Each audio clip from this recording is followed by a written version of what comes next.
Hi there. In this video, we will go over the use of stone filters. This will allow you to efficiently use the product grid after you filter your products by various stone information. You will also be able to save these filters as view templates for later use. We will need to access the product list module first. To do that, please take the following steps. Open the left navigation menu and press the inventory option. Click on the product list menu item. Locate the Show Stone Filters button under the search bar. Pressing it will reveal the filtering options. The options can behave in two ways. The regular filters allow you to select one or multiple options. Another way allows you to choose the range of the filtered value. Examples of the regular filter options are as follows: shape, stone, and certification lab.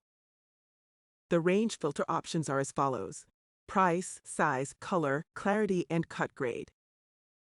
For the purpose of this demo, we will apply two filters, one from each category. We will be using the stone and pricing range filter. At first, we will select the stones that we want to be visible in our filter. Note that the filter contains a search bar and the first stones that are available in alphabetic order. You can expand the stone choices by clicking the More button on the right. As an alternative, you can use the search bar to locate the needed stone. To select the stone for filtering, press the left mouse button on the desired stone. In this demo, we will choose the amethyst and fire opal. Note that the filter starts applying as soon as you choose the filtering options. Next, we will set up the pricing range. To do that, we need to click two options. The first one will be the minimum price and the second one will be the maximum price. In this demo, our pricing filter will start from $0 and end at $2,000. We can select the filtering options the same way we selected the stones.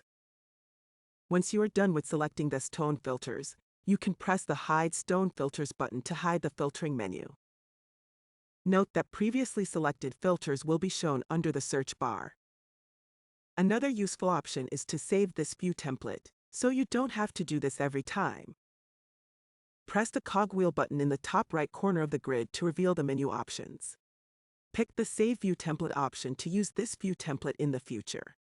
If you are unsure how to do this, feel free to check our guide. Link in the description. That's it for the functionality of the stone filters in the inventory module. Thanks for watching.